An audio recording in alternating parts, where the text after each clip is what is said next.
It looks like it's 9, but it's almost 10, but it looks like 6 or 5. Neat.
Together later because I don't trust my voice or my mind.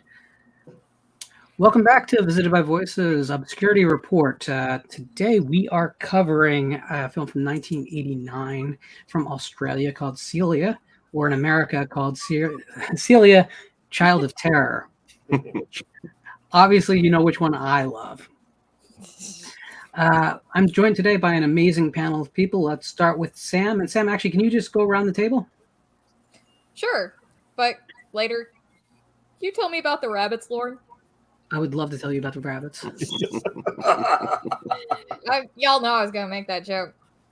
You know, I actually prefer this movie without the Child of Terror subtitle to it, but, you know, I think Celia is perfect as it is. But it's kind of like, nobody really pays attention to a lot of Ann Turner's stuff if it's just, you know, like, Celia.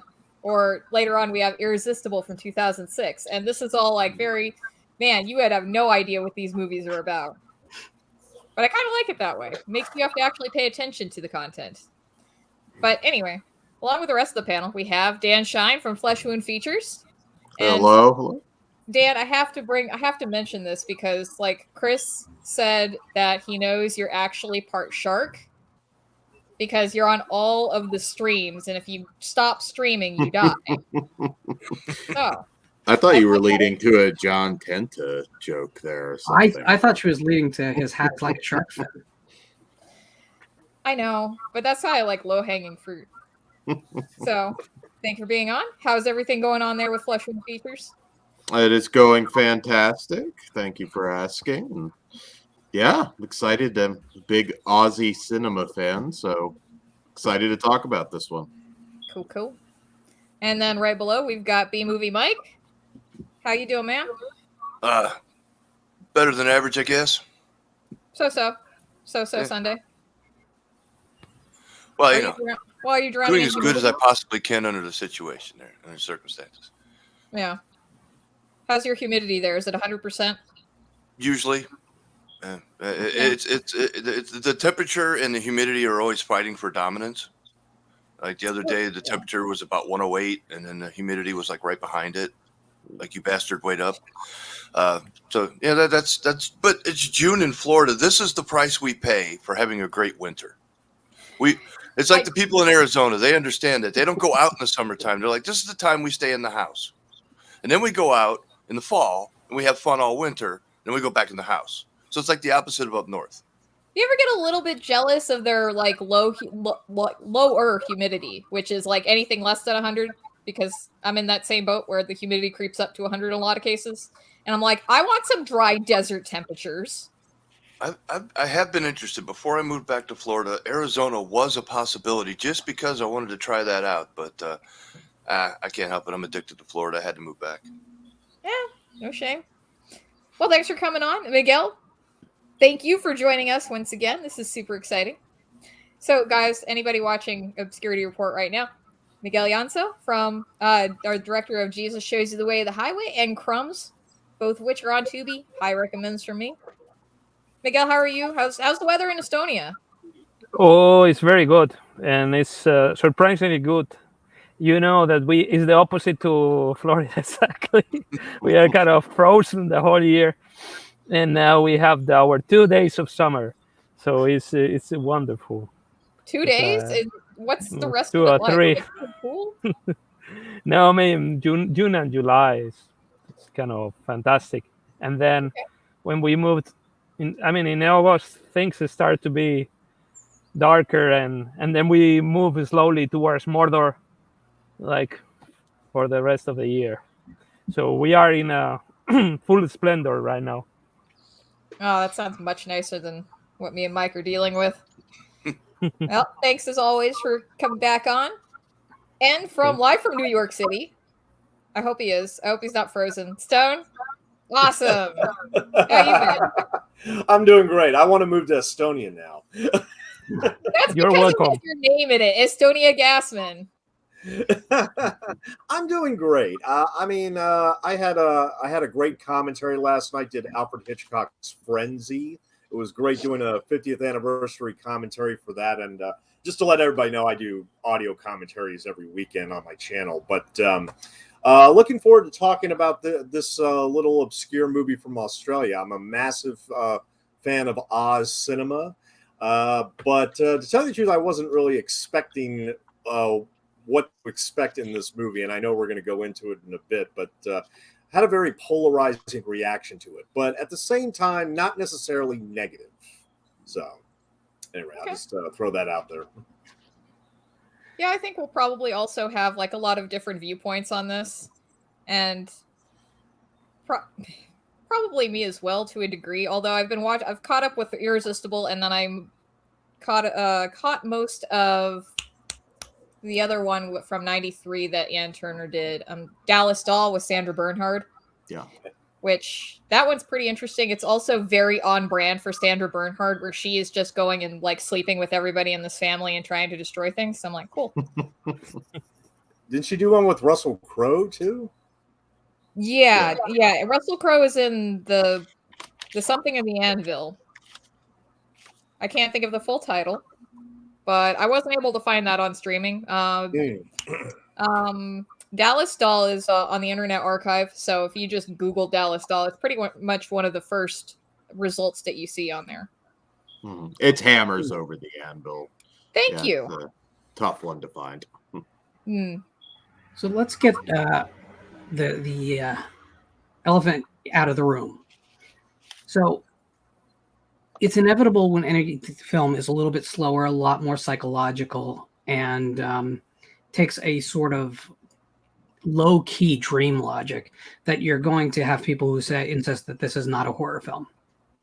Now, the subtitle's hilarious for marketing reasons because it's so overblown to what the movie actually is. But this is, to me, every bit a horror film as much as something like Paper House is.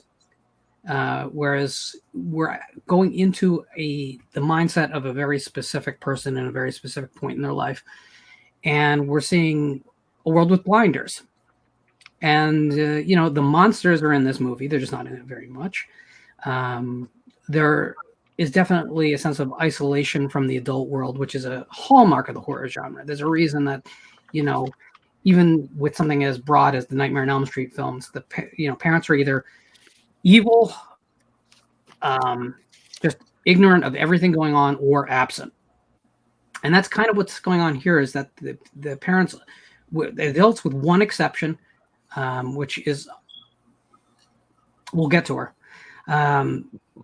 play a role that is less sympathetic to the story than any of the kids, including the kids that you see as kind of villainous.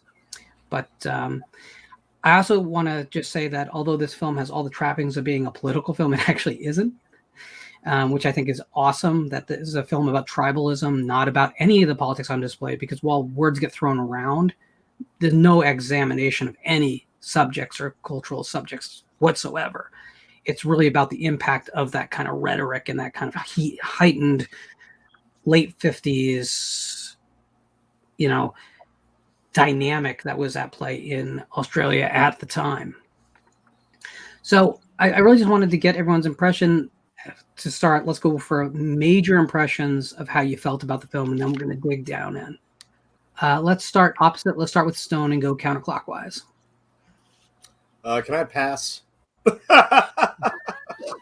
Like, Did you fucking right away, dude. Yeah. Report? I'd rather go in the middle. That's fine. Miguel, do you want to start us off?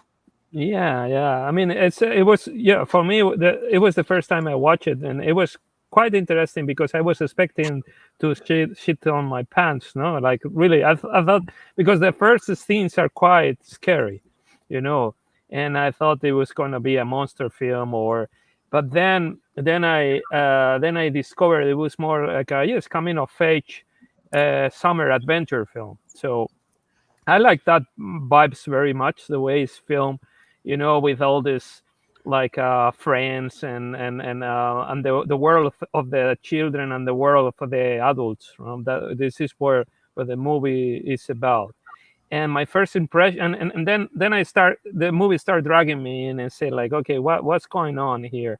And because the monsters are not so common. I mean, they don't show up so much, but the suddenly the world of the adults become very, very nasty somehow. And why? Because they somehow start to do things that resemble. They are more childish and more, I would say, random than the world of the children. No? And then they start reacting in a very immature way. The adults, like creating laws for the children that don't make any sense, creating. So it kind of, my first question there, I don't know, you shared this with me, is like when what was the moment when these adults became adults, and why they lose this beautiful world of the children, and why are they so dark right now? Because the children seem so innocent, and suddenly the adults seem so crooked and seem so. And in that way, I think it's not maybe the intention of a political film, but it is a political film, right? Because well, we can talk a little bit later on if it's a political film or not. But that was my first impression, right? Like when are we turning so dark, and why are we turning so dark? Cool, Mike. Oh boy. Well, first of all, I'm going to say a lot of things that might be counter this, but I did enjoy it. I did have some severe issues with it. First of all, what I did like about it was that I don't know anything about 1950s Australia, right? But it's good to see that they had their own version of McCarthyism, right? I guess that was worldwide. So it was kind of neat to see how that affected another country. And we had the House on Un-American Activities over here. They had the kind of like apparently their own version of that over there. How neighbor versus neighbor with political ideologies and how it was handled see, I don't know anything about Australia, so I'm completely ignorant about this. So it was interesting to see an Australian's point of view about their own history, right? So that was interesting to me, and I enjoyed that. And it said in there that I also read a little bit about the film that she threw in the bunny angle because that was also kind of going on around that time. So she threw in the political background, and also the bunny thing was political. About invasive species and ripping pets away from kids because they're afraid they'll get loose and do what constitutes a wild rabbit and a pet rabbit? What is it, like branding? I mean, I wasn't really sure about all that. It was confusing. The girl has a pet rabbit that her dad bought for her in a pet shop, and I'm assuming there's a freaking receipt involved in this, or there's witnesses. The guy who sold it to him, right? So they're going to come and his brother, who's the cop's going to come and snatch the rabbit when he obviously has a receipt that he bought it from a pet store proving it's a pet. So get the hell out of my house, right? That conversation's never had. That bothered me. I don't know why. Little things. The context with the grandmother. There was something going on with the little girl and the grandmother that was never explored, and I think that would have been a far more interesting part of it would have made the film far more interesting. Because a lot of the girl's motivation seems to come from the relationship with the grandmother that's never explained. Was the grandmother into the dark arts? Was she a pagan? Was she a Wiccan? Was she full on witch? Because she had all these spell books and stuff, and the little girl's doing spells, wrapping up wax figures of her dad, throwing him in the fire and telling him to die, and they're all and she's doing these weird chants around a fire seemed very witchcrafty to me, but that wasn't explored. There was no context behind it, so I felt like it was just there. And I wanted to know more about that. Would have been something I would have rather them explored, like that relationship and how she got that mindset. Because adults and children, the world is always separated. Adults are worried about bills, and they're worried about jobs, and they're worried about 6 months from now and next year. And kids, 5 minutes from now is all they give a shit about. They're just if I don't have any schoolwork to do or any chores to do, I'm not thinking about anything that's even remotely connected to those things. I'm out there having fun. So yeah, I like how they did separate the adult world from the child world, and how they have different things going on in their lives, and the neighbor relationship, and the political aspect of it was kind of interesting. So yeah, overall I did like it, but I don't want to go any farther too deep. But those were some of the surface problems I had with it, even though I would give it a positive review. Dan?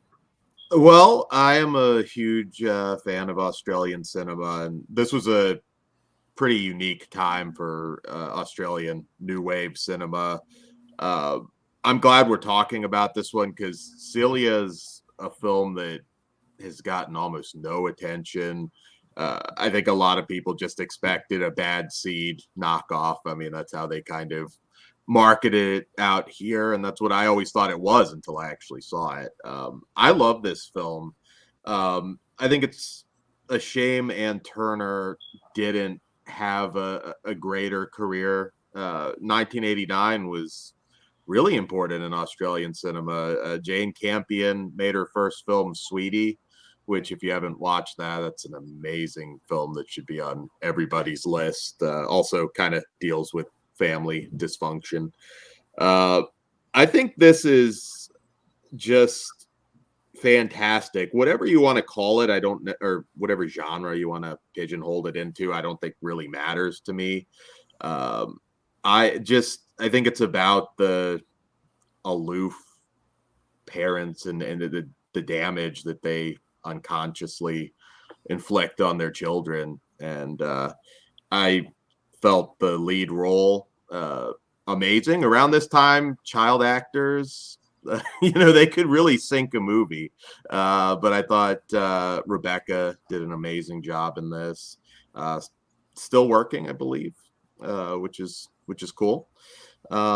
I think I have discovered between this and Lauren's love for Watership Down, he just really freaking hates bunnies.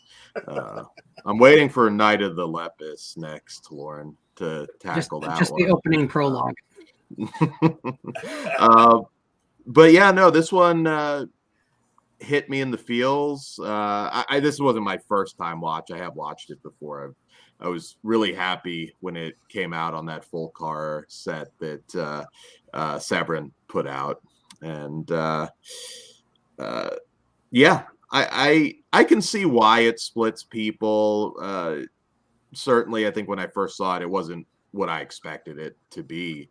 I don't know that it's going to find an audience because I suspect there will be a lot of the same issues with just wanting it to be something else. But I mean, horror, I don't want to give away the ending or anything, but I would definitely say this qualifies as horror.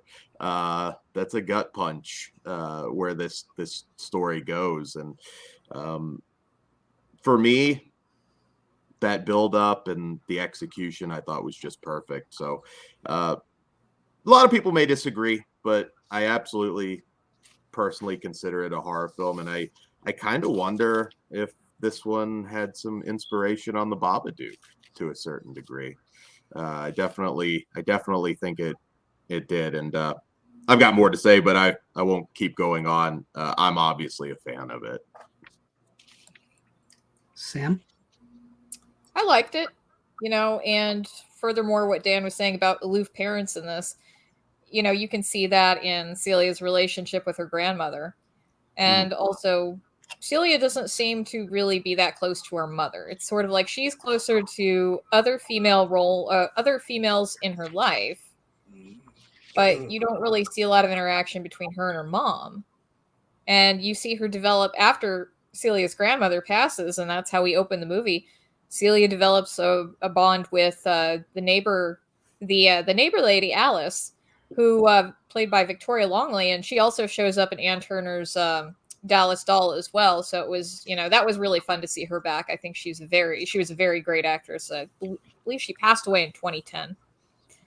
So, but beyond the aloof parents, and her father takes her fishing, gets her that rabbit. I'm not sure what exactly it was that could have interrupted that relationship in her family. But more than anything, what I like about Celia is it's taking a bite-sized piece of this part of Celia's life, and we're just going to go ahead and do a zoom in on it. And Ann Turner is so good at this. She's great at just looking at this one area of your life and expounding upon it. And from what I've seen, that seems to kind of be the developing trend. She also does a lot of interesting things with dream sequences that carries over to Dallas Doll, and that also carries over to Irresistible. And, here, obviously, Celia's anxieties are personified by the Habia. And those will pop up here and there throughout the film. The other movies is maybe not quite the same metaphor used, but you get to see some different uses of dream sequences there for things that are bothering our characters. In Dallas Doll, you even get a dream sequence of the dog. So that was a nice little touch. But I was thinking more about the fact that whether this is a political movie or not, and I definitely think you can see you can see that more, because everybody in Celia's town is worried about, oh no, the communists, right? And then then we're also cracking down on the rabbits as well, and it's sort of like Celia's uncle is, hey, he's just following orders, sorry, got to get rid of that rabbit, just following orders, dude. And it's like, so it's like mini Australian Stasi just a bit, but that's maybe that's a bit of a reach. But I enjoyed it. I thought it was a very, I thought it's a nice coming of age film, and it has all of the things that you need, like it's like lost, and then trying to come out of that. Stone. Can't escape it now, man. No vowels to buy. Go for it. I'm not going to escape now. I'm not going to go away now. Okay. All right. I had a number of different reactions to this movie. Some of them, I had a cornucopia of reactions. Okay, first of all, I love what Dan brought up about the grandmother. What was up with the grandmother? It kind of casts a shadow over the rest of the film, even though she's not there anymore, and even though she's even barely mentioned. So, okay, something about that grandmother just kind of started a domino effect in this child's life. And it's difficult to imagine, what was the effect, what was the influence and everything with the grandmother. Look, my whole thing about the whole political angle is that, look, I grew up in a household where, my parents were very the exact opposite when it came to politics. So whenever they argued about politics, I was basically like, screw you both. And screw both of your beliefs, because I don't give a shit. It's just, and I know I'm not trying to bring Ann Taylor down. And I'm sorry, is that the director's name? Turner. Turner. Excuse me. Yeah. When I finished watching it the first time, I said to myself, okay, I know that this is not as simple as communism and rabbits are bad. Okay, I know it wasn't that simple, that there was a lot more nuance here. Especially with the whole rabbit angle. And yes, Dan brought up Night of the Lepus. I thought of Night of the Lepus immediately when I saw those old black and white, documentaries where, they said, oh yeah, this is what we're doing about the rabbit menace and everything. And as a child, of course, okay, it's a cute, fluffy animal, it's companionship, but look, if you're an adult, look, these things are a menace, okay? They're destroying the crops, and, they're becoming this major nuisance. And I think when I'm looking at this movie is just, all told from the point of view of a child. I don't think it is a political film, and I don't even think it's about. I don't think it is a political film because of the fact that it's told from a child's point of view, and she's just absorbing all of these experiences. At the same time, what I found intensely frustrating about this movie is that with me personally, it triggered a lot of memories. Okay, I'm just going to speak for myself. I had a very miserable childhood, and some of the situations in this movie, I mean, it just brought back some horrible memories. That is not the director's fault. That is not that is not anybody's fault in terms of the movie itself. I mean, if anything, the point is I felt a whole cornucopia of emotions all throughout. So the director succeeded.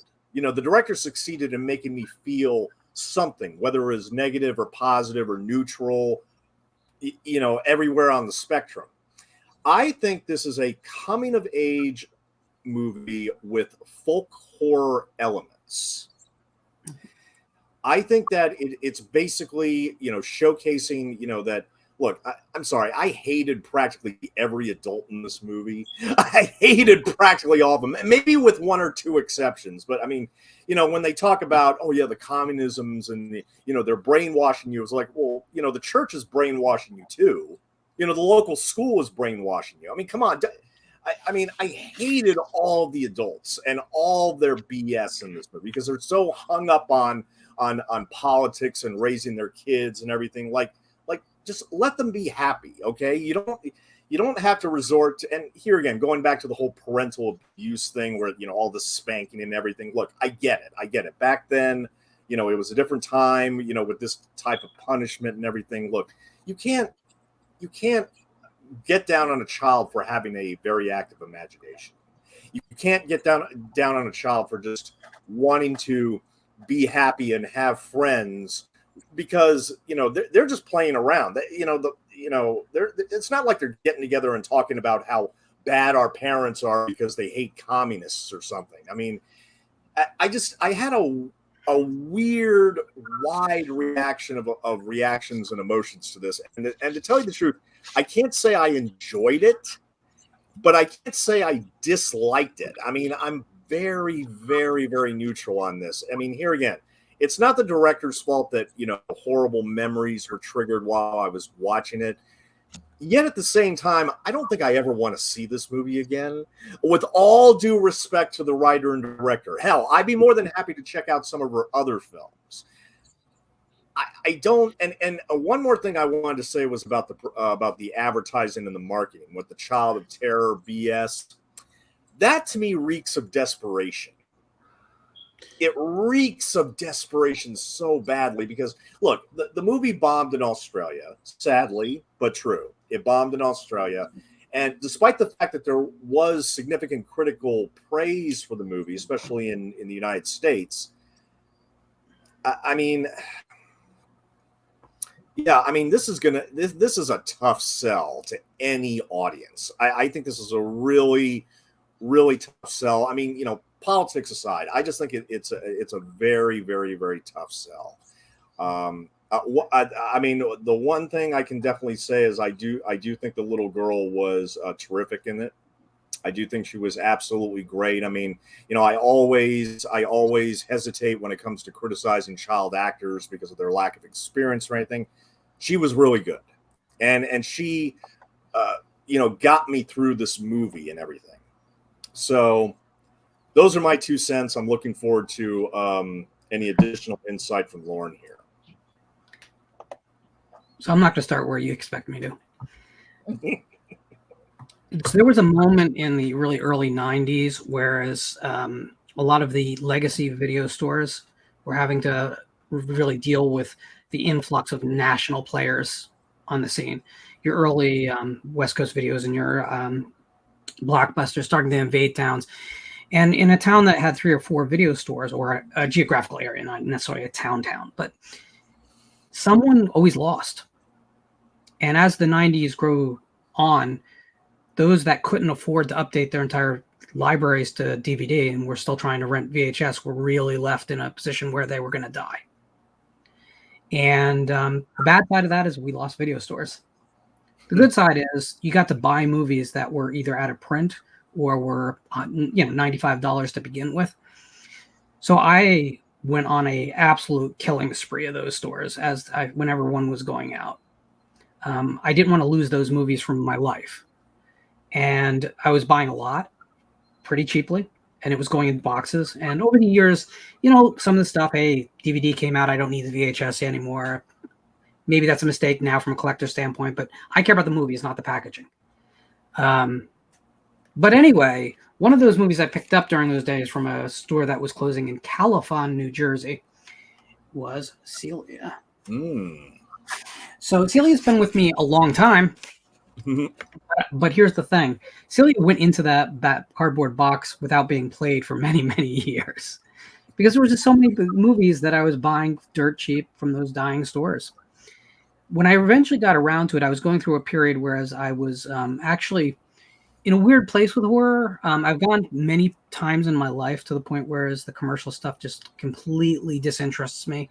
And it's the more lesser known titles, to the point where it's like even where I'll put my Fulci and my Argento aside. That's not exotic enough right at that moment. And it's just a certain amount of desire for more storytelling techniques than Hollywood's, long-running franchises are likely to give you. Now, I always come back around eventually, although this time I'm in a break right now. That might be a divorce. I don't know, right? I don't know if I can go back and ever watch Texas Chainsaw Massacre 3 ever again in my life. Right now, it doesn't feel like it, but I won't be surprised if it does happen. So during one of those periods, I was going through boxes to see what movies I had that, because this is before streaming, what movies I had that could scratch the itch. And Celia came out and I looked at it, that's a girl with a shotgun. Let's see where this goes. So, that garish title, Celia, Child of Terror, actually is what made me pull it out of the box and watch the damn movie. So in a way, I love the exploitative elements in the promotion of the film, because let's be real, the mainstream is not finding this movie. So if it's not like demented horror fans who are looking for something different, I don't know who else is going to find this movie. It's not a film that I'm passionate about. If you look at my top 100 movies list, which is a thing that exists, it's not on there. But it is a film I think deserves to be watched. And it's also a film that I think has a lot to say, and a film that I think affects horror as we stand on the ground today. Because I'm going to tell you, Dan made me smile pretty big when he said, I wonder what effect this movie had on the Babadook, because he's so close to where my head is at. It's not the Babadook that its head is at, although I understand the child actor, the visions, the monster. I understand that. It's actually Hereditary. It's your dead grandmother whose influence affects the entire rest of the film. In this case, the dead grandmother, to answer a question Mike posed, yes, she owns spell books and Aborigine magic, books about Aborigine magic. But do you see what was in the center of that bookshelf? She was a communist. Mm-hmm. That's the point. The point is it equates a bunch of behaviors that are socially unacceptable to a larger mainstream. And the kid doesn't understand what those things are. Again, when I said it's not a political film, there's not a moment in this film where we discuss communism or about free markets. Never happens. It's just about these two adult groups that are obsessed with these concepts to whereas they've organized their lives around them. And when they distill them down to the children, that's a problem. The story of the Habia, that's so central to like the ultimate delusion of the film, right? Even that is a sort of like information tunnel to the kid. And I think it's smart that the supernatural elements are so sparsely given to us, because it makes them impactful and it also makes them believable in the psychology that leads ultimately to the third act of the film. I think it's an imperfect film because of its time period. 1989, nothing was made that was perfect, okay? Period. It's a shit year. That's how it is. What about Batman? That's a shit year. Well, the film that ended the Burton career, as far as I'm concerned. But I think, in a serious sense, this movie is really out of time. Like, yes, Paper House was like the year before, I believe. So there was films that were trying to do this material, but again, Paper House was not a success theatrically either. It was something that people found later on cable and on VHS. I think this is the earliest motion to what eventually would lead to Candyman. The film that the metaphor is the film. It's the flesh metaphor. And even to extent to later Cronenberg. So this film is a weird little bridge of things. At the same time, it's not centrally a horror film in the conventional sense. There's no jump scares. There's no intention of making a new iconic monster. But what it does is inside the coming of age story, which if you watch a lot of coming of age stories from the 70s, they have kind of a very strict pattern. It's a kid, family problems, absentee parents, gets together with kids, they create a fantasy world, and at the end something horrific happens, and usually at least one kid dies, because that's the death of childhood made flesh, right? So films have a actual kind of they have a color by number setup. This is different because it goes to darker places, and ultimately, and that I'll leave here because I know I'm monopolizing. The one thing I think is really fascinating about this is the lack of moralizing about that third act. You're left to say, was what she did okay? Was it? The movie does not cast a shadow on her or any other characters because of what happens in that third act. And I think that's a fascinating thing because it allows us as an audience to make our own decisions. And it does so just, I don't know, forcefully. Like its ambiguity is forceful. And that's, I think, a beautiful thing. Some people are going to hate it for that. Get it. But for me, it's a brave film from a period of film that was not particularly brave anymore. So, you think it's connected to Picnic at Hanging Rock somehow? That is also not moralizing, and it also creates this dark, strange, mysterious environment that kind of drags with the saying, "Oh, it's a coming of age," but not the typical coming of age where the kids should be punished or they have a very bad parents or whatever. I don't know. You find the connection because the way it's shot reminds me a little bit of Peter, where maybe, it's kind of a bridge between the two worlds that you connected. But I think it connects through to the 70s movie somehow. And honestly, you're right, because I'd say Hanging Rock is a great example of kind of a similar film. And also, Heathers from the year later is kind of, shot in 89. Most of us saw it in 90 because of the theatrical rollout. Kind of too, like there's a certain wink and nod towards the morality and of child-based violence, or at least teenage violence in the case of the two other films. In this case, child-based violence. I think you pointed out that everybody has their own way of looking at things, and that's fine. I had now spending more time with the grandmother character, starting out with her already being dead, was a detriment to me because I didn't get to know the influence. Right, I had to speculate the rest of the film. What was it that the girl picked up from the grandmother, and why is it important to the film? It didn't really give me enough. I'm sorry, I needed a little bit more information for that to be important to me. The fact that the grandmother was a communist explains a lot why the father didn't like her and why he was burning her books and why he was so adamant that the daughter didn't go into her room and why he was trying to keep, because her father's the key political figure really in the film. He's the leader of the anti-communist. He's the one that's going, he at his job, him and his buddies go around trying to out people. And it's like, to him, it's a personal war against communism in his area. So he's the political antagonist in the film. As far as whatever side you're on. The neighbors are members of the Communist Party, hence the conflict there. The daughter becomes friends with the wife next door. The father doesn't like it, even though there's a weird scene where he tries to seduce her. Like he's attracted to her, even though he hates her politics. And I'm like, okay. That's very Freudian when you think about it. Yeah, and then he's responsible for something. Well, I don't want to give too much away, but he's responsible for something that happened to that family that created a hardship for them. And he's going to go over there and try to seduce the wife after he does that. And after he demands his kid not spend, she's just playing with the kids next door and the mom's nice to her. And, she's just wow. And I think the reason to disconnect with her mom, I don't know, was the grandmother her mom's mom or her dad's mom? I thought it was Was her dad's mom. Did anyone else get that? I didn't know. Yeah, They that's didn't one. tell me. You Not know, that there are kind of very interesting because you mentioned the three women that are from three generations and are the most powerful ones in the film. One is the grandma, the other is the neighbor, and Celia itself. And the three of them, they are women. They go against the system somehow. Even I mean, we don't discuss about communism or whatever, but they are somehow anarchists in the sense that they challenge authority. The three of them, they challenge the status quo. And when I was watching it, and I was watching Celia, it reminds me somehow of Pippi Landstrom. I don't know, you remember Pippi Landstrom? Yes.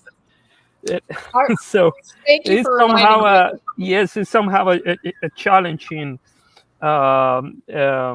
factor that it comes through the women there in the film, because her mother is the opposite. No, her mother looks the kind of the typical, more like a housewife, and the guy is very chauvinist. No, the main character, the father. So there is kind of a very strong women character there that challenges power, and this is what I like from the film. And this is why I thought the relationship between Celia and her mother was strained, because she viewed her mother as a weak person that allowed things to happen. And even though she loved her mother, she didn't respect her for that. And she respected the neighbor lady more because that's what she wanted out of her mother. So I got all that part. That was now the mean girl is her cousin, who is the daughter of Oh, the cop. yeah. And she's the leader of the bad girls that terrorizes her own cousin out in wherever they're playing. That's all typical kid stuff, but that kind of goes a little sideways, a little weird. I don't understand the antagonism between the two kids. They're family. I mean, I understand family doesn't always get along, but what started that little feud? I mean, what was it about? Is there a problem with the brothers? Is there a problem with the families? Or is there jealousy there? I mean, does Celia have like a scared little sister that doesn't do anything, but just follows people around? The witness to the thing that happens in the third act, the one that's sworn to secrecy. Who is that? Is that Celia's sister? Because there's kind of like a sister thing hinted at there, like they are, but Oh, the little blonde girl? yeah, That's not Celia? the one that witnesses that's with her when the thing happens and is sworn to secrecy, and then at the end when that little ceremony, that she does Okay. that little ceremony and she fake executes her I for thought that whatever. was one of the neighbor. I thought that was the neighbor's, the Tanner's little sister. The two I didn't. Tanner boys. I think there's two Tanner boys. I thought that was their little sister.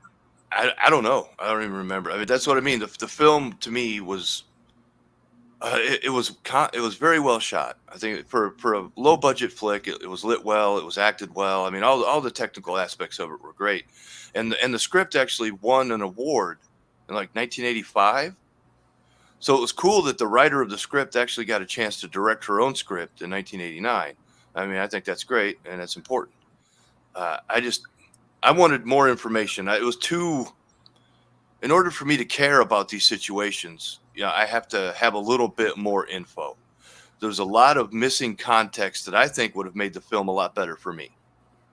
Uh, like I said, the only political stuff is really with the father and his war against communism, and then the neighbors who are part of the Communist Party. I didn't even get the connection with the grandmother. I didn't see the communist propaganda amongst her spell books, but I did definitely get the magic connection between the granddaughter and the grandmother, because she's out there doing spells and imitating what she saw her grandmother do, thinking that gives her power and stuff, like, because she feels powerless like all kids do.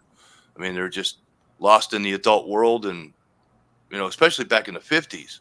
That's another thing.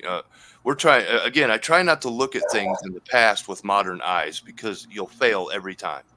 I wasn't in the 50s, but you hear stories about how conservative and how backwards people were with lack of information. You have to understand that they didn't have the internet. They didn't have all these. A lot of times, a lot of people in these little small towns were lucky to have a high school education at that time. So trying to get into that world without proper context is difficult, because my modern brain doesn't compute. It's just like I don't want to judge the past erroneously, but give me some more information so I can at least feel more informed about what it is I'm having an opinion about. Well, I think it's interesting because I honestly don't remember any of the occult books showing up in her grandmother's room. I must have missed that, but I saw all the ones that were that were about communism. So for whatever reason, I just blanked out the occult, and I'm just like, oh look, okay, so yeah, all right, she was into communism, fine. But I wonder, I kind of want to go back and rewatch that now because it would make, it definitely makes sense where Celia is doing those little rituals with her friends. But at the same time, I remember doing weird shit like that when I was a kid. And I mean, like, I didn't see anybody do that, or that was like way before I even started reading the occult. So I wonder if that's just because, kids are more connected to their imagination. I think it's meant to balance. So I think there's, again, two tribes, right? So one tribe has this kind of anti-communist free market thing going, although again, very little conversation actually in the movie about it. But where do we have a big church scene early? So we have the kind of like traditional religion aspect that is explicitly put on screen. And then we see the I'm going to say pagan ceremony that is part of the kind of a collectivist mindset on the other side. I think it's just to kind of balance the two sides and to see that the kids have actually kind of picked a side.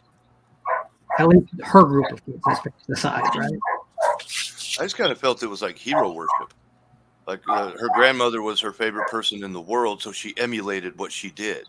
Yeah. And when she died, she lost her compass in life. Sure.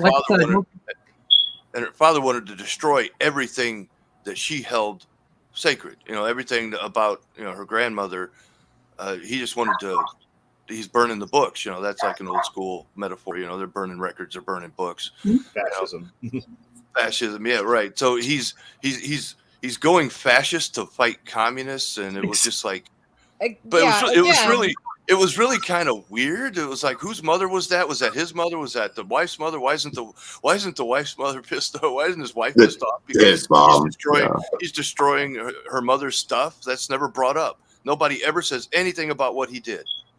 And then at the end, the two wives have a conversation about politics, and the neighbor ladies, yeah, when I first got into it, I thought it looked good on paper, blah, blah, blah, but now I don't know. And the wives are having a conversation, kind of a pseudo-political, not really. It was kind of more like how it affected them and what they thought about it and how it affected the lives around them. And that's, I think, when her mother finally starts developing a personality of her own, which was kind of cool. A little late, but kind of cool. So yeah, there were things I wanted to like this movie more, but there were so many things that frustrated me about it, and the lack of information and context. I found myself struggling to pay attention in some parts, and that's maybe why I noticed the occult stuff, but not the communist stuff, and Sam noticed the communist stuff, but not the occult stuff. I don't know what that says about where our brains were at when we were watching it, but maybe I was looking for horror elements because it's supposed to be a horror movie. I don't know. Maybe that's what my brain was doing, was scanning every scene for something that, how is this a horror movie? Oh, okay, so it's a psychological slow burn horror movie. Okay. Once I start figuring that stuff out, then I'm like, okay, the monsters are actually her nightmares. Those are things that are her fears manifesting themselves in monsters that apparently only she could see, right? I haven't seen the Babadook, so I'm not really up on that whole imitation monster kid thing. Too much. What the hell? And nobody pays for anything. Nobody gets in trouble. Nobody. Not necessarily. And No who drowned her? consequences. Was it her cousin that hated her so much that she drowned her bunny rabbit? I mean, her and her friend at the end, there were the only two rabbits floating in that water belonged to those two girls. So it was purposefully done, probably by her cousin. But why? What was the conflict? I don't understand why they hated each other so much. It was obviously a family thing. It was never There's explained. not always a reason. Yeah. I think it was just one of those things that happens when you take pets away and put them in the goddamn zoo. Those are indoor rabbits. They're meant to be cared for. they're not going to do well in a fucking zoo. That's probably why they died. I don't think her cousin had anything to do with that. Well, I just thought it was funny that the only 2 rabbits that were dead were Celia's and that other girl's. Everybody else got their rabbit back and everything was good.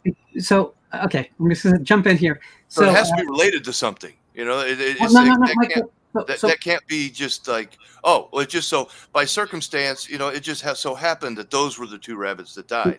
No, it's in the story somewhere. It is, but it's not story based, not in that way.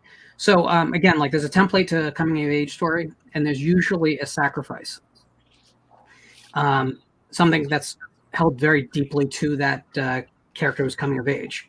That rabbit had to die. I mean, the moment that rabbit was given to that kid, I started smiling ear to ear because you know how I feel about fake animal death on film. I love the fact that it affects people so deeply. I mean, you tell people we're going to kill 7 orphans in this film, and they go, "Yeah, cool." You say, "Yeah, and we're going to flush a mouse down the toilet," and people freak the fuck out, right? And I love that because it shows people's how people abstract film so that they can take it in. Like people, I don't care. Dare kill a fake animal on screen, and you're in trouble though. And that's not talking about the real stuff out there. So let's just put it aside. But so there's a heightened sense of drama here throughout the whole picture. Like I think that unfortunately you're trying to go for a very hard reality to follow. Yes, there's only 2 rabbits shown in the film as having drowned in the zoo's water supply. But that is to emotionally get it. The scene does not play as unfair if half the kids' rabbits are dead as well. It has to seem acutely unfair, like it has to feel like a curse. You know, it's just a bit of a reach for me. That's all. A little bit of a. I get it, but it's part of too much unsaid. You see, I loved Too Much Unsaid. That's why, like, you know, I'll always take Kubrick's Shining over the Sierra's Shining any day of the week. I guess I have a problem with that because I'm a very blunt, straight to the point kind of person, and I can't stand talking around corners. It just annoys the hell out of me. Just tell me what you got to say, just so we can deal with it. All right, just talking around corners and taking a half an hour to say something that could have took 30 seconds really irritates me. So just you got something to say, just say it right now. And if you're going to put those surrealistic moments in there, at least attach some kind of tether, right? You know, give it a purpose.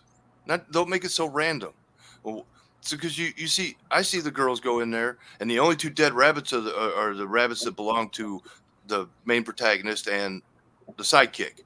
It looks purposeful, especially when you got that cousin that purposefully branded her rabbit so that it would get taken away in the first place, and then when she gets it back, it's dead. It seems almost like, oh, you thought you were going to get your rabbit back, huh? Psych. It almost, but what caused that?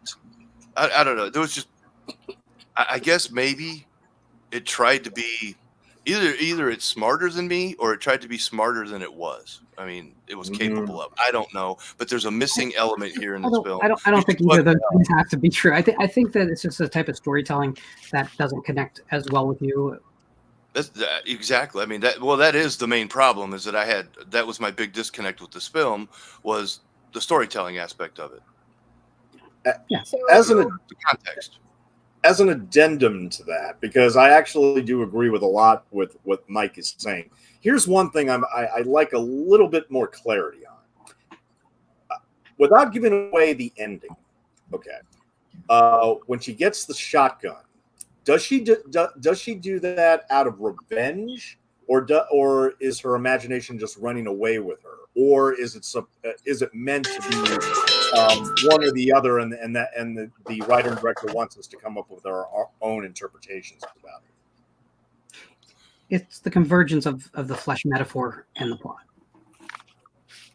It's that moment where it's crystallized. It doesn't particularly matter what happens in the hard reality of the narrative because both can be true because they're both in service of the same emotional beat.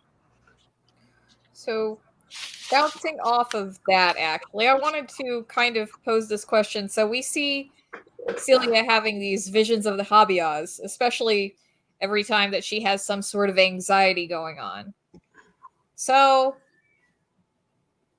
Celia's coming of age story doesn't really end super well because it isn't clear cut and defined. You know, you see her going through loss at the very beginning. You see her lost throughout much of this movie. And then at some point you would expect that, well, eventually she has to come out of this, right?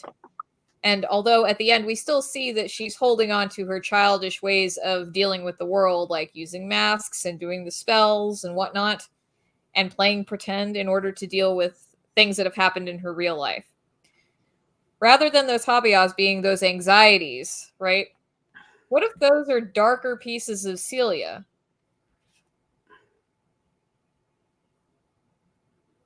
I kind of felt like when the thing happened at the end, it was kind of a psychological break.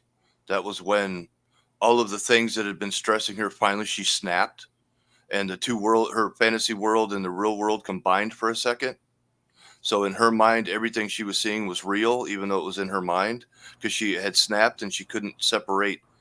Because there was a few scenes as the monster activity ramps up, it gets more and more violent and more in her face.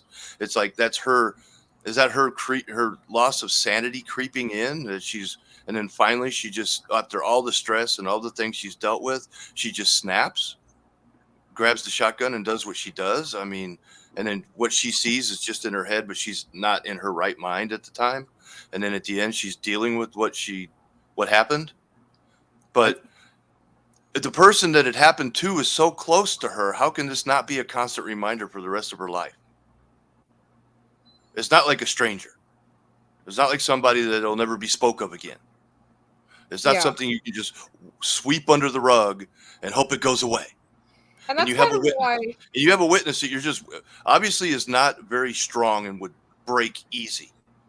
You know, in other words, like in the mafia or something, that would be a witness that wouldn't live very long because they wouldn't be trusted to not talk. You know what I The mean? Australian mafia, the kid mafia in Australia. Well, hey, she could have started her own mafia. She was pretty damn ruthless, the way she ran things. You know what? Yeah. Jesus needed to show her way to the highway. So I mean, I definitely like Mike. I see what I see what you mean.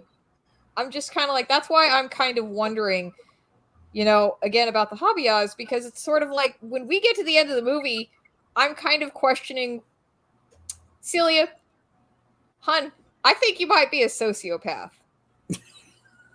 for many reasons.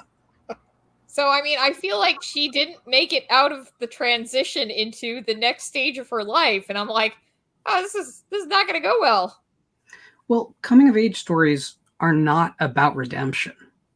No, I can't think of a single one that really is. They usually are saying that the innocent child world and in the internal world of children is this precious thing, and then at a certain point, adults basically murder it. And it's a tragedy. Almost always these kinds of coming of age stories. These are not. I think that one of the problems is in the late 80s, there was a couple of basically sex comedies that masqueraded as coming of age films that got very popular, and that has polluted people's ideas of them. But if you go back and watch like from about 74 to 85 or so, the coming of age stories that are in there, including ones produced by companies like Disney, they're tragedies. They're not comedies. There's no redemption. And I think this is more of that tradition. Which is why I think ending it with a mock execution makes complete sense, because that is her kind of leaning on this kind of brutal adult world's answers to problems. Where, but before we go, I really want to just say this: rabbits, huh, guys? Rabbits, am I right? Tell us about the rabbits, Lauren. Yeah, George, we have rabbits on the farm, and I just kept thinking of Monty Python's The Holy Grail. Yeah, exactly. Is that where they got that joke from? Was from because of course that movie's older than this one, but the big rabbit roundup of Australia and Australia's connection to England. I mean, was that like a joke in England about the rabbit roundup, and it ended up in the Monty Python movie about how silly it is to be afraid of a rabbit? Or I don't know, but I just kept thinking about that scene and made me want to watch that movie instead. This one's also funny, just getting back to the mismarketing of the movie that people talk about. I can think of way more extreme examples.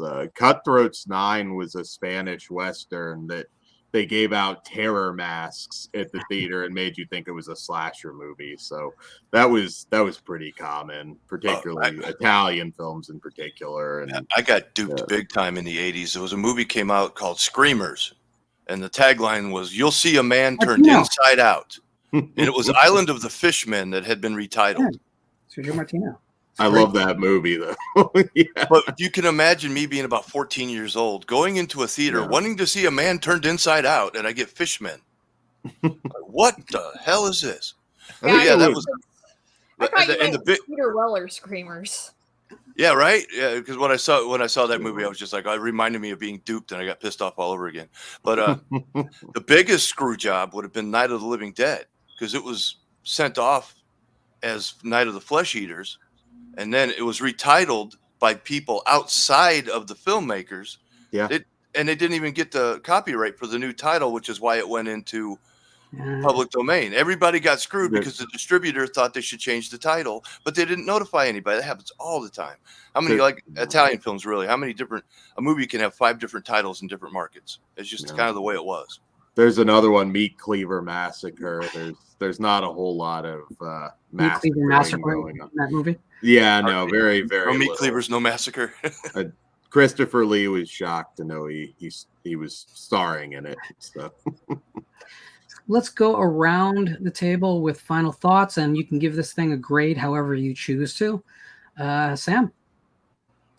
I liked it, and again, if you want to if you're into stories which just take a chunk, like a series of events out of somebody's life, and just zoom in on them, I find those very entertaining, and I think Ann Turner does that extremely well.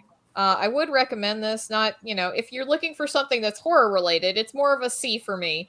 But if you're pretty much just open to whatever kind of genre, I'd bounce that back up to a B. And again, go ahead and check out Irresistible from 2006. That's actually an excellent bookend for Celia. That should still be available on Amazon Prime if you guys have that. And after that, maybe, give Dallas Doll a try. I know it's probably not for everybody, but it also has its own coming of age elements. And that one, just Google it; it'll show up on the Internet Archive. But I think Ann Turner is a fantastic writer. She kills it in a lot of ways. So, yeah, I give this one 4 out of 5. I really love it. I'm a big fan of coming of age stuff in general, irregardless of genre. So I've always really enjoyed it quite a bit. As Sam said, check out her other films, because those are even more obscure. Those are just these 90s movies that I don't know that they're ever going to really find a home. I don't know that Severin or Arrow or anybody's going to put them out again, which is sad, because there's a lot of gems in the 90s. But yeah, no, I think it really did what it set out to do, and I thought it was an amazing performance that we didn't often get from children at that time. Carrying a movie like this is not easy.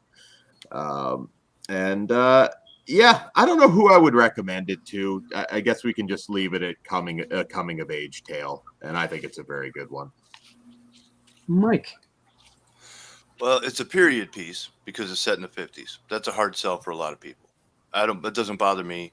But when you're talking about decades that you're unfamiliar with and you have no idea what's going on, especially if it's in a foreign country from where you live, and you weren't even alive at that period in your own country, right? So you're trying to digest all these things that happened in a country before you were born that you don't live in. That right there is kind of a hard thing to get past sometimes for some people. I'd have to go letter grade. I'm adopting the letter grade thing. I'm really liking that because numbers to me are just too arbitrary. I'd have to give it a C-, but with if they added context in certain strategic areas, it could be a B+ for me. I felt like there was too much missing information for me to fully be invested in the story as a whole. There are moments in it that I really enjoy. The acting's fine. Like I said, the directing's great. I like the setup, the town, the people. Everything seemed, like if you went, I don't know, but if I went to outside of Melbourne Australia in the 1950s, I can imagine that would be pretty accurate to what I would see, because I don't know, but it made me feel like it was accurate, so good enough, right? The little girl was great. I don't think she had too many acting credits before that, if I remember right. I She don't know. was in the Coca-Cola Kid with Eric Roberts. If you want to see something else that she did right before this, I believe. So she was relatively inexperienced and a child actress. So for that, she did great. I mean, she carried the movie. I wanted to know more about the grandmother. That just bothers me. If there would have been more context about the relationship with the grandmother and the family, and what was the tension there. Man, I like the neighbor lady. The mom was a serviceable, just kind of, I don't know. I just go C minus. There was just too much missing stuff in there for me to give it a better. But I did like it. I don't know if I can recommend it, because I don't know who I would recommend it to. I don't know anybody I could recommend this to that would actually enjoy it for what it is. It's just too. It's too slow. It's too out there. It plays with the surrealism a little bit too much, and there's not enough grounding to really make you invested for a normal person. So I don't know who I would even recommend it to. It's not my favorite exploitation flick, but it's not a terrible one. So yeah, C minus. Stone. I'm very much a champion of not only Australian cinema but also women's cinema. So I was really looking forward to watching this, and I wasn't so much disappointed as I was just frustrated. I'm going to give this a frustrating but respectful B minus. I do think that there were enough elements for me to be involved in it. I mean, obviously, it triggered some memories that I didn't want to be triggered about, but on top of all that, at least I felt something going through this film, and I wasn't necessarily bored or anything like that. That being said, I just don't think it's up there with some of the Australian classics like Picnic at Hanging Rock, or one of my favorites, Wake and Fright, which was directed by Ted Kotcheff, which That's actually kicked off all the Australian New Wave films. So look, I mean, I think the writer and director for the most part did a good job. I mean, here again, not 100% certain about all the context and what she was actually ultimately saying. And here again, ambiguity is always good in certain films. So a frustrating and respectful B minus. And in closing, have you ever been a member of the Communist Party just to meet girls, just to get laid? Okay. Well, there are two things that I like very much on the film. I mentioned them. One is the summer atmosphere. So if somebody feels like to have a slow afternoon watching TV, I think it's a movie to watch on TV. Lying on the sofa, it's hot outside, and then you watch the film, and it's kind of a summer film and summer vibes. Maybe it's because I'm in Estonia and it's always so cold here, but you feel the summer, you feel that stories about kids and the second thing that I like is that challenge to authority, because the world of the adults is totally absurd, and we live in a world where the adults take decisions that are totally absurd almost every day, and it's kind of almost like a parody what is happening every day with the world of adults. So this thing about the rabbits they were mentioned, I like them very much, because the rabbits were introduced randomly in Australia just to, like, let's bring these rabbits to produce. It was kind of a capitalistic thing. Let's bring the rabbits and let's start producing. And the thing got totally out of control, and they almost killed the whole continent, the whole Australia. And for just an absurd, like yes, an absurd idea that somebody had. So this, I like that the world of the adults represent absurdism, represents kind of random rules. Everyone is represented there: the policeman, the church, the politicians. All of them, they eat shit basically in the hands of Celia, and yeah. So I like that attitude. I think it was a good attempt to do kind of a feminist film at the same time as certain anarchist film. Of course, it has some problems in the sometimes in the structure or the story, but I think I like it. I find it, the spirit. I like the spirit very much. So I don't know. I'm not gonna grade it because I'm a filmmaker, so it's horrible to grade films. I'm not grading films. That's all, because every film talks a different. This is for you more to grade. Every film is different. Lauren, I have to suggest if you do another Australian film, Bad Boy Bubby, I would be very interested to see what people think of that one. It's always dangerous taking recommendations from Dan, because he does have a room in that house that you have to be 18 to enter. That is true. Do you have every film ever made yet, or are you missing a few? I'm still working on it. Missing a I few. won't turn over that copy of The Clown That Cried, the day the clown cried, that I've been asking. So You're supposed to have that. Jerry Lewis has been dead more than 5 years, so yeah, well, that was the rule. I'm holding my breath. I hear it's just awful anyway, that when everyone sees it, they're just going to be like, okay, that can go away again.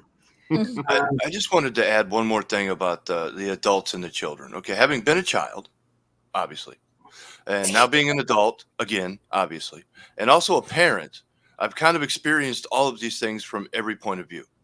Right? I've been a child, had parents. I've been an adult, now I'm a parent myself.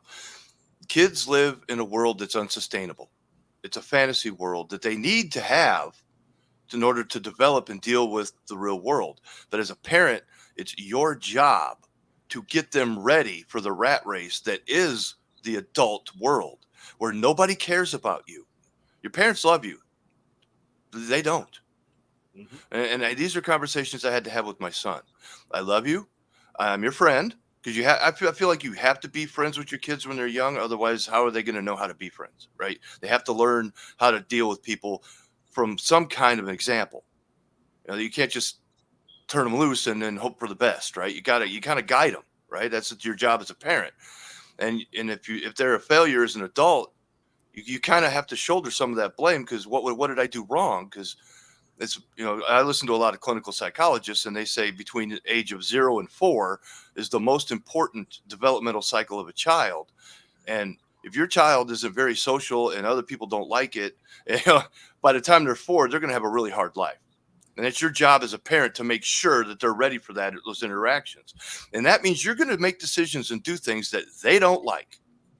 Right. So it's going to seem like you're in opposition to their fun or their freedom, when you're actually just trying to prepare them for survival. So I see the disconnect there, and I've seen it from all sides.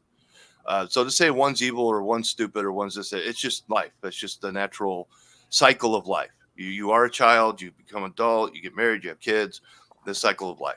And then you realize, oh, that's why my parents were such dicks. Now I understand. But you got to get 20, 30 years down the road before that starts to make sense, right? So yeah, that aspect of it, I understood. But yeah, that was just my take on everybody always wants to make it like adults in movies are always so anti-fun and always so this and that. So that, well, from a kid's point of view, yes. So if the film is from the kid's point of view, the parents are going to be the villains. But the filmmakers from are the parents' kids point somehow. of view, the kids are going to be out of control and making it hard to manage the house. You know what I mean? So it's okay. I think we the filmmakers are somehow kids, and we have the films to enjoy precisely that escapism and escape from our parent duties, and I think that's exactly what sometimes Hollywood doesn't do. That they always remind you that you are a parent. And I think the Quiet of Anarchist films, they allow you to dream that you are not a parent anymore, that the world can be whatever you want, that you can kill a policeman and that's it, and there is no consequences. So I like that spirit, at least to dream. Of course, I don't want to kill anyone, but only in a screen. Only in a screen. So Celia has been with me for quite a long time now, in one form or another. And it's not a film that I warmly embrace and will always bring up. I brought it up once on a Region Free or maybe a Sausage Factory forever ago. And it's funny. Usually if I mention any movie, no matter how obscure, there'll be one comment out there about me. Oh, I love that movie. Celia was the one moment of absolute silence. Yeah. And I wanted to present it here, not because it's something that I'm passionate about, because I'm not passionate about the movie. I like the movie. It's fun. I'm glad I own it. I'm glad it's part of my life. I'm glad that every 10 years or so I'm going to watch it. But I think we've lost something when we start to see and talk and consume the same titles over and over. That's why this show exists. That's why Obscurity Report exists. And that a film like this, that's of this high of quality, whether you like the film's story or not, can be forgotten, which is essentially what has happened here, is something we do need to rail against. So if you can check this movie out, please do. If for no other reason than just to rail against the dying of someone's vision. Anyone really, whether they write a book or a poem or make a film or paint on a wall in a cave, deserve that memory to be preserved in some respect. So the fact that I drew a bunch of you guys together to watch this thing for the first time, except for Dan had seen it before, because Dan is Dan. I think I did something good, no matter if you guys hated it or loved it. And I think that if you're watching this today and you want to take a chance on something different, that you may come out not liking, you may come out loving, you may come out indifferent on, at least you're not just watching whatever the first box in Netflix was. That first thumbnail is not going to add to your life, I promise you. Yeah, you'll be the 4 millionth person to watch Bird Box today. Congratulations, you mean nothing. Take a little bit of a walk through the internet, find a link, find a copy of that disc from that full core box set that Severin put out. Yes. Do what you have to do to just find, if it's not this film, another film that is not getting the attention it deserves. Because at the core of this movie is this group of kids that don't want to have to be thrust into the adult world because they see the madness of the tribes of the adults, right? We all have to pay our mortgages and we have to put gas money in the car, and at current rates, that's pretty much means we have to sell plasma to do so. That's our real world. Film is about something else. I also think the film explores the crazy nature of the child relationships. I mean, they're just as chaotic and damaged as the adults. But just is that because of the adults, or is that the way of dealing with the adults? Because but there's hierarchies are natural, right? The children playing are developing a hierarchy. They're developing where you stand in the group of friends, right? That's a hierarchy. Adults do the same thing. We just do it on a larger scale level with more at stake. But kids outside playing, if you're playing baseball, well, it's like, oh, well, you can hit this way, so you're batting third, or you're batting last, or you are always judged by where you fit in the hierarchy of whatever group you're hanging out with. And that's just nature. That's life. That's how humans kind of form societies. And we get to see the adult hierarchy and the child hierarchy and how they're both flawed. And one's a reaction of the other. So that part of it was kind of interesting. Yeah, if you have normal kids doing normal things, then obviously they're growing up in a somewhat healthy house, right? But if they're out back doing, killing animals or doing weird stuff, then probably problems at home, or at least in the society they're living. So that part was interesting to me. But yeah, I didn't see where the child fantasy world was any better than the adult reality. I thought it was because it's mirror. It's a mirror of the whole point is like the tribal nature of the adult world is polluting the child's world, and that's why it's a coming of age story. It's unfortunately that's that murder of childhood, and the adults are doing it. But puberty does it, but the adults help it along. There's a bit of a cautionary tale here. Hey, maybe don't expose children to adult things. Yeah, there was all kinds of different little themes in this I caught on to there. I thought were really interesting. Again, not really explored.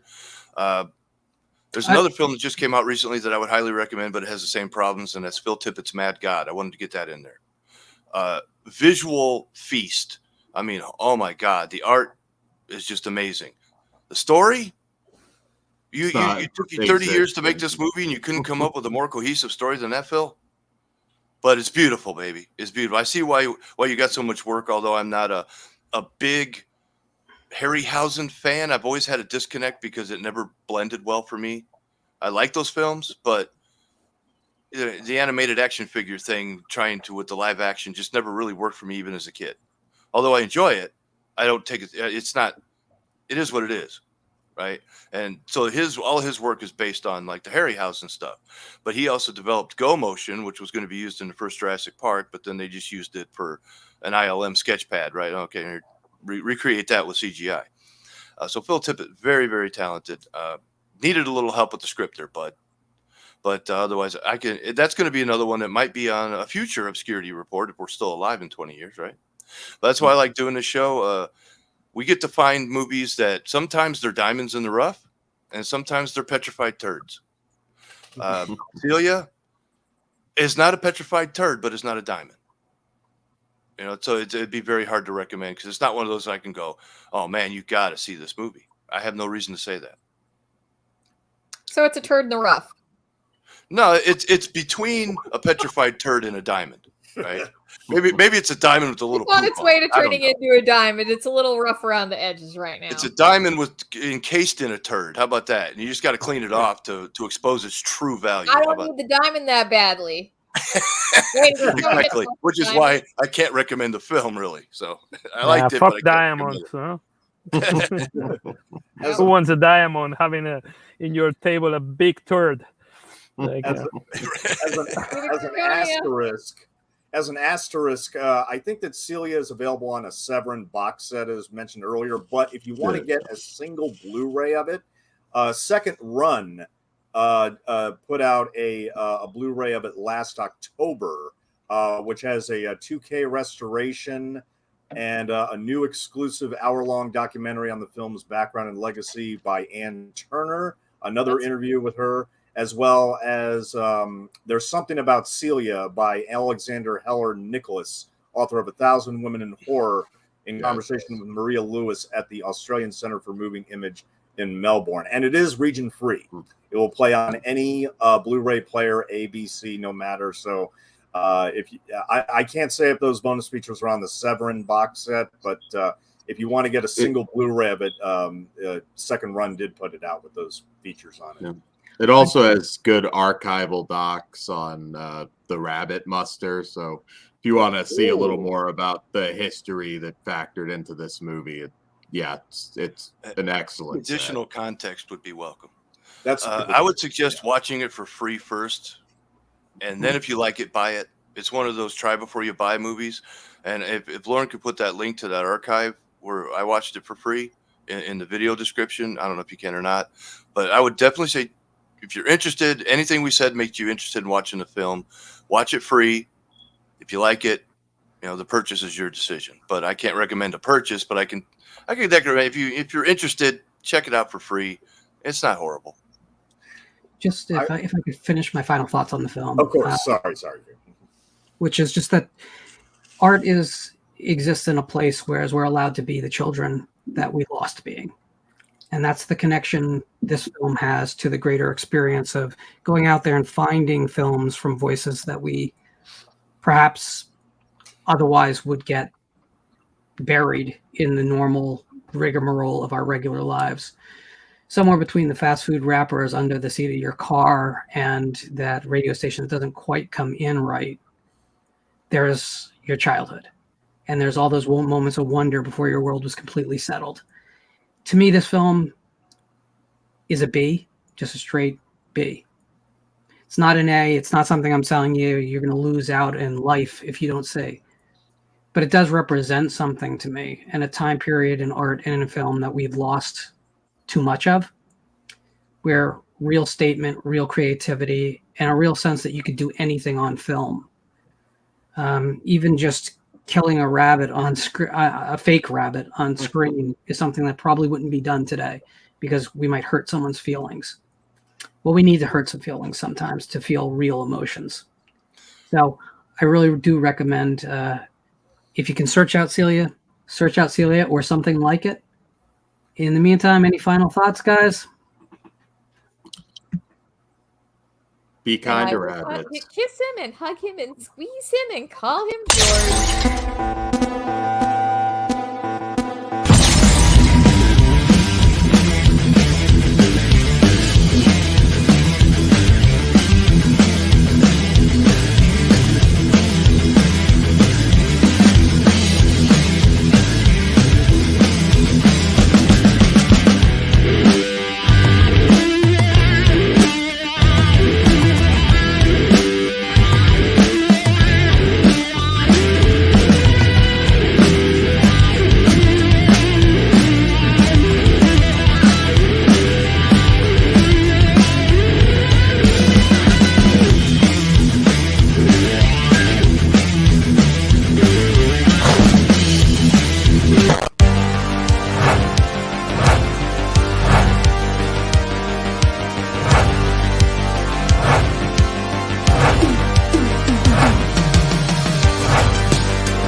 Like, share, subscribe, all that fun stuff. Oh, Lauren's here. He says, slept through my alarm equals overdosed on laxatives and painkillers, fell asleep on the toilet.